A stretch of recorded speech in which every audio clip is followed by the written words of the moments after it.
بسم اللہ الرحمن الرحیم الحمدللہ رب العالمین والصلاة والسلام علی سید المرسلین وآلہ وصحبہ اجمعین۔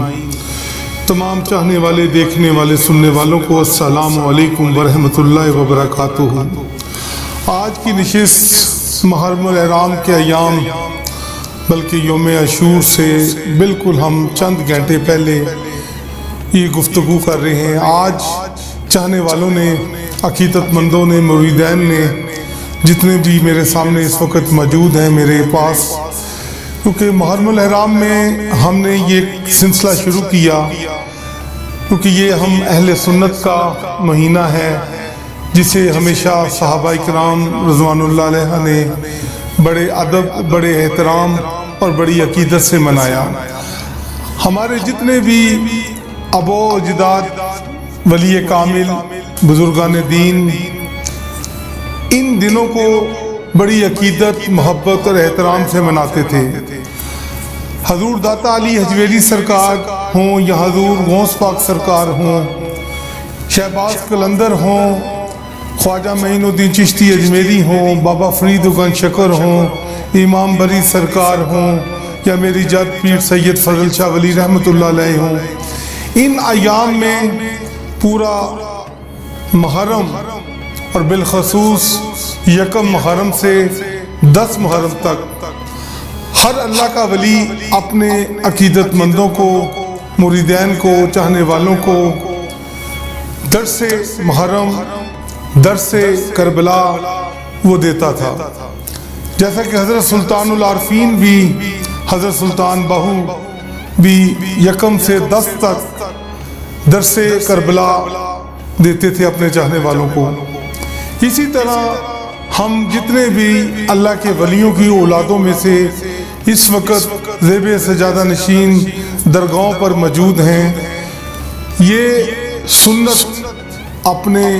صحابہ کی، اپنے ولیوں کی ہم نبھاتے ہوئے آج بھی اللہ کے ولیوں کی درگاہوں پر واقعہ کربلا، تذکرہ کربلا، ذکر کربلا اور محرم الحرام کی فضیلت پر گفتگو ہوتی ہے۔ محرم الحرام میں ہر ولی جس نبی کے نواسے کی یا نبی کی آل کی یا کربلا کے شہید کی جس دن شہادت ہوئی تو انہوں نے ہر کربلا کے شہید کا ذکر کیا، اور اسی طرح ہم نے اس سنت کو ادا کرتے ہوئے پلیٹ فارم میں اہل سنت سے ہمارے پاس ماشاءاللہ اس وقت میرے حال میں بہت سے عقیدت مند، مریدین، چاہنے والے اور جو اہل بیت سے محبت رکھتے ہیں میرے درمیان، میرے سامنے تشریف فرما ہیں، جن میں کچھ غیر مسلم بھی آج میری اس نشست میں آئے ہیں۔ انہوں نے اسپیشل پوچھا کہ پیر صاحب ہم آپ کا پروگرام دیکھتے ہیں تو ہمارا دل چاہتا ہے کہ ہم یہ ذکر آپ کے آمنے سامنے بیٹھ کے روبرو اس کو دیکھیں بھی اور سنیں بھی، ہمیں اجازت مل سکتی ہے؟ میں نے بتایا کہ بیٹے یہ ذکر کسی مذہب یا مسلک کی ملکیت نہیں ہے، صرف اسے سننے کے لیے انسان ہونا ضروری ہے اور اس بندے میں انسانیت ہونا ضروری ہے۔ یہ ذکر کسی چیز کا محتاج نہیں ہے، کیونکہ یہ وہ واقعات ہیں جو ہم اہل سنت کی کتابوں میں، تمام مکاتب فکر کی کتابوں میں، بلکہ تمام مذاہب کی کتابوں میں بھی ان کا ذکر کیا گیا ہے۔ کسی بھی مسلک کا، مذہب کا بندہ اس ذکر میں شامل ہو سکتا ہے، کیونکہ یہ وہ عبادت ہے جس کی قبولیت میں کوئی شک نہیں ہے۔ تو اس لیے آج تمام چاہنے والوں نے یہ کہا کہ پیر صاحب ہمیں آج حضور کے اس بڑے شہزادے مولا حسن کا تذکرہ اور مولا حسن کی آل میں سے ان کے پیارے بیٹے شہزادہ قاسم جنہوں نے کربلا میں اللہ کا دین بچانے کے لیے اور رسول خدا صلی اللہ علیہ وآلہ وسلم کی شریعت کو بچانے کے لیے اپنی جانوں کا نذرانہ پیش کیا اور اللہ کا دین بچایا اور نبی مکرم صلی اللہ علیہ وآلہ وسلم کی شریعت کو بچایا۔ آج ہم اس شہزادہ امن مولا حسن علیہ السلام کے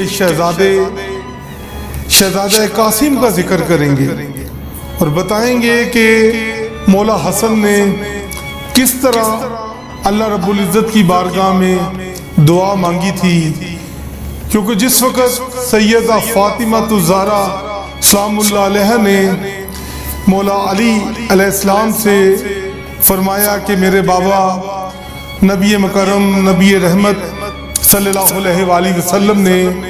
مجھے کربلا کی حقیقت کو بتایا کہ ایک وقت آئے گا میری آل پر جو کربلا میں جائے گی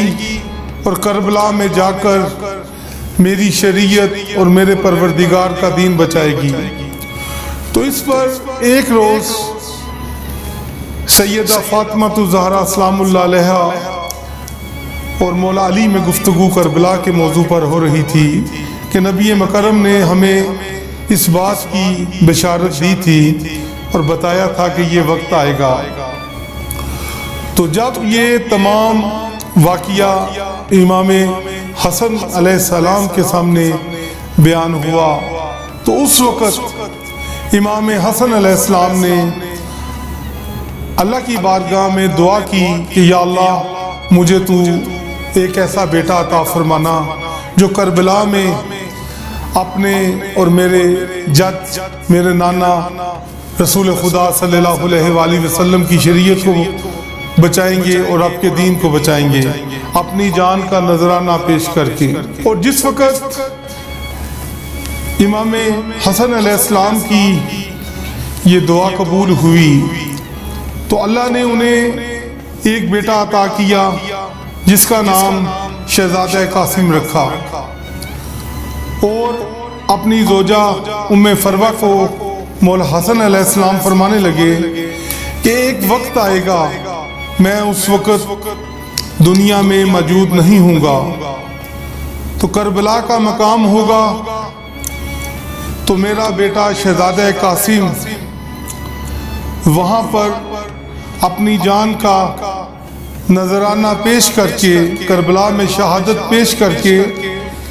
میرے نانا رسول صلی اللہ علیہ وآلہ وسلم کا دین بچائے گا اور شریعت میرے نانا کی بچائے گا۔ تو اس پر آپ کی تربیت جب ہوئی، آپ جوان ہو رہے تھے تو آپ نے بچپن سے ہی جنگ کی تیاری شروع کر دی، اپنے چچا حضرت عباس سے تلوار کا چلانا سیکھا کہ ایک وقت آنا ہے۔ میرے بابا حسن نے اس بات کی پیشین گوئی کی تھی کہ کربلا کا میدان ہوگا اور اس وقت تمام شہداء اپنی اپنی جان کا نذرانہ پیش کریں گے۔ جس وقت شہزادہ قاسم نے کربلا میں ہر جانثار کو اپنی جان کا نذرانہ پیش کرتے دیکھا اور شہید ہوتے دیکھا تو آپ شہزادہ قاسم اپنے چچا امام حسین علیہ السلام کے پاس جاتے ہیں اور امام حسین علیہ السلام کے پاس جا کر ان کی خدمت میں التجا کرتے ہیں کہ چچا حسین مجھے بھی اجازت دیں، میں اپنے نانا رسول صلی اللہ علیہ وآلہ وسلم کی شریعت کے لیے اپنی جان کا نذرانہ پیش کر دوں۔ اس پر امام حسین علیہ السلام شہزادہ قاسم کو فرماتے ہیں کہ قاسم تم میرے بھائی حسن کی نشانی ہو، جب مجھے اپنے بھائی حسن کی یاد آتی ہے تو میں تمہیں دیکھ لیتا ہوں اور مجھے حوصلہ ملتا ہے۔ تو جب یہ بات امام حسین نے شہزادہ قاسم سے کہی اور شہزادہ قاسم خیمے میں اپنی والدہ کے پاس جاتے ہیں اور جا کر کہتے ہیں کہ چچا حسین مجھے جنگ کرنے کی اجازت نہیں دے رہے ہیں۔ اس پر آپ کی والدہ شہزادہ قاسم کو فرماتی ہیں کہ بیٹے تمہاری بازو پر ایک تحریر میں نے باندھی تھی جو آپ کے والد امام حسن علیہ السلام نے لکھا تھا، ایک خط۔ میں آپ کو بتانا چاہتا ہوں کہ وہ خط کیا تھا۔ مولا حسن علیہ السلام کو بھی اس بات کا اندازہ تھا کہ کربلا میں شاید جو وہ وقت آئے جو میری والدہ سیدہ فاطمہ الزہرا سلام اللہ علیہ نے بتایا ہے کہ کربلا ہوگی اور تمام شہید ہو جائیں گے، تو میرا بھائی حسین مجھے میرے بیٹے کو جنگ کرنے کی اجازت نہیں دے گا۔ تو وہ خط آپ نے شہزادہ قاسم نے اپنے بازو سے کھولا تعویذ کی صورت میں جو تھا، اور اپنے چچا حسین کے پاس وہ خط لے گئے۔ اور وہ خط کیا تھا؟ اس خط میں امام حسن علیہ السلام اپنے چھوٹے بھائی امام حسین علیہ السلام سے عرض کرتے ہیں کہ بھائی حسین، کربلا کا جب یہ وقت ہوگا، سب شہید شہادت کا نذرانہ پیش کر رہے ہوں گے، تو میرے بیٹے قاسم کی بھی قربانی کو قبول کر لینا اور اس کو اجازت دے دینا، اسے مت روکنا، اسے میرے نانا رسول صلی اللہ علیہ وآلہ وسلم کی شریعت پر لڑنے کے لیے اور شریعت کو بچانے کے لیے شہادت کا مقام دے دینا۔ تو جب امام حسین علیہ السلام نے وہ خط و تحریر پڑھی جو مولا حسن علیہ السلام نے لکھی تھی امام حسین علیہ السلام کے نام، تو تحریر پڑھنے کے بعد آپ کی آنکھوں میں آنسو تھے اور آپ بار بار شہزادہ قاسم کی طرف دیکھ رہے تھے کہ میں کیسے اپنے اس شہزادے کو جنگ کی اجازت دوں، کیونکہ ہم جب دیکھتے ہیں شہزادہ قاسم کی طرف تو امام حسن ہمیں نظر آتے ہیں۔ آخر کار امام حسین علیہ السلام نے شہزادہ قاسم کو اجازت دے دی، اور آپ جس وقت میدان کربلا میں جاتے ہیں، کیونکہ بچپن سے ہی آپ نے تلوار کا یہ گوہر اپنے چچا عباس سے سیکھا تھا، اور آپ جا کر یزیدی فوج سے جس وقت لڑتے ہیں تو آپ کی تلوار چلتی تھی تو پتہ چلتا تھا کہ علی کا پوتا آج میدان میں جنگ لڑ رہا ہے۔ آپ شہزادہ قاسم اپنے دادا علی علیہ السلام کی طرح تلوار کو چلاتے تھے، اور اسی ذوالفقار کے ساتھ آپ نے جنگ لڑی اور یزیدی فوج کو پے در پے وار کر کے ان کی گردنوں کو اتار دیا۔ یزیدی فوج نے دیکھا کہ شہزادہ قاسم 13 سال کا ایک نوجوان علی کا پوتا تلوار کے وار سے ہر یزیدی کی گردن کو اتارتا جا رہا تھا، تو یزیدی فوج کے سپہ سالار نے حکم دیا فوج کو کہ چاروں طرف سے علی کے اس پوتے کو گھیر لو، اور جس کے ہاتھ میں جو آتا ہے اس پہ وار کرنا شروع کر دو۔ کہیں سے یزیدی فوج کے نیزوں کی برسات ہو گئی، کہیں سے پتھر آنے لگے، کہیں سے تلواریں چلنے لگی۔ شہزادہ قاسم گھوڑے سے زمین پر گرتے ہیں۔ یزیدی فوج کے ہزاروں یزیدی گھوڑوں پر سوار ان کے لاشیں کو پامال کرنا شروع ہو جاتے ہیں۔ اس 13 سالہ جوان کے لاشے کی بے حرمتی کرتے ہیں کہ تن سے کہیں بازو کو جدا کر دیا، کہیں ٹانگوں کو جدا کر دیا، کہیں گردن کو جدا کر دیا، کہ ٹکڑے ٹکڑوں میں شہزادہ قاسم کا لاشا کر دیا اس یزیدی فوج نے۔ تو اس وقت امام حسین علیہ السلام آتے ہیں کربلا میں، اور شہزادہ قاسم کے جسم کے ٹکڑوں کو اکٹھا کر کے ایک گٹھلی میں باندھتے ہیں۔ خیمے میں آپ کی والدہ ام فروہ کے پاس لے کر جاتے ہیں اور کہتے ہیں بہن، آپ کے لال کی قربانی اللہ نے قبول کر لی، میرا سلام ہو کربلا کے اس شہزادے کے اوپر جس نے اپنی جان کا نذرانہ دے کر اللہ کے دین کو بچایا ہے اور نبی کی شریعت کو بچایا ہے۔ سلام ہو شہزادہ قاسم آپ پر، آپ کی عظمت پہ سلام، آپ کے خاندان پہ میرا سلام قبول ہو، جنہوں نے اپنی جان کے نذرانے پیش کر کے پروردگار کے اس دین کو بچایا ہے۔ اللہ رب العزت ہم سب کا یہاں پر اکٹھے ہونا اور اپنی بارگاہ میں ہمارے اس ٹوٹے پھوٹے الفاظ کو پیش کرنا قبول فرمائے۔ اگر الفاظ بیان کرنے میں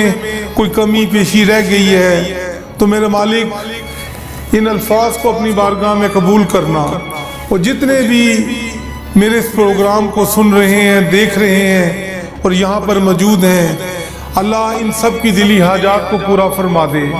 اور اپنے نبی رحمت کا صدقہ پروردگارہ ان کو اجر عظیم عطا فرما دے، ان کے دلوں میں ذکر حسین پیدا فرما دے اور ہماری عبادت کو اپنی بارگاہ میں قبول فرما دے۔